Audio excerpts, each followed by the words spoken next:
அனைவருக்கும் வணக்கம். கடலூர் பாசார் கிராமத்தில் நடந்த மக்கள் உரிமை மீட்பு மாநாடு 2.0 அதற்கு வந்து பங்கேற்ற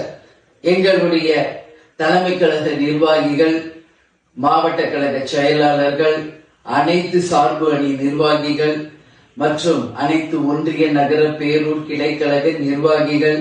பகுதி வட்டம் வார்டு அதே போல கிராமங்கள் தோறும் கிளைகளில் இருந்து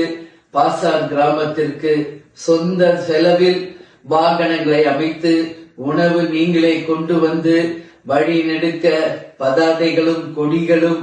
பேனர்களும் அமைத்து தமிழகம் முழுவதும் சுவர் விளம்பரங்களை தந்து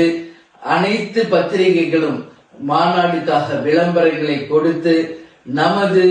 மாநாடை மகத்தான வெற்றி மாநாடாக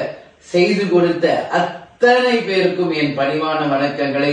கேப்டன் சார்பாகவும் தேமுதிக சார்பாகவும் எனது சார்பாகவும் தெரிவித்துக் கொள்கிறேன். இந்த மாநாடு இன்றைக்கு தமிழகம் முழுவதும் இன்றைக்கு மிகப்பெரிய எதிர்பார்ப்பை உருவாக்குகின்ற இந்த நேரத்தில் நமது மாநாடு எப்படி நடக்கும் என்பதுல அனைவருமே யோசித்த நேரத்தில் இந்த மாநாடை மிகப்பெரிய வெற்றி மாநாடாக மாற்றிய பெருமை, அந்த பெருமைக்குரியவர்கள் நீங்கள் தான். நான் எப்பவுமே சொல்றது மாதிரி இந்த மாநாட்டின் வெற்றி உங்கள் ஒவ்வொருவரின் வெற்றி என்று நான் சொல்லிட்டே இருந்தேன். அந்த வகையில் இந்த மாநாட்டின் வெற்றியை உங்களுக்கான வெற்றியாக இந்த நேரத்தில் நான் உரித்தாக்குகிறேன். இந்த மாநாடுக்காக நமக்கு இடமளித்தவர்களுக்கும், வாகனங்களை பார்க் செய்வதற்கு இடமளித்தவர்களுக்கும், மேடை அமைப்பு செய்தவர்களுக்கும், சவுண்ட் அண்ட் லைட் அமைப்பு செய்தவர்களுக்கும் மற்றும் அங்கு மருத்துவ உதவி, உணவு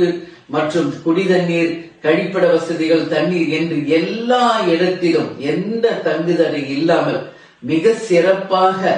ஏற்பாடு செய்த அத்தனை பேருக்கும், அந்த பணிகளை மிக சிறப்பாக செய்த அத்தனை பேருக்கும் தேமுதிக சார்பாக என்னுடைய வாழ்த்துக்களை, பாராட்டுகளை இப்பொழுது தெரிவித்துக் கொள்கிறேன். அதே போல அந்த மாநாடுல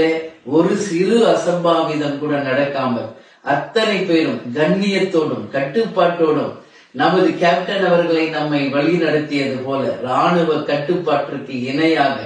இன்னைக்கு தமிழகமே திரும்பி பார்த்து வியக்கக்கூடிய ஒரு சிறந்த கட்சியாக நீங்கள் அனைவரும் நிரூபித்திருக்கிறீர்கள். அதற்கு ஒரே சாட்சி,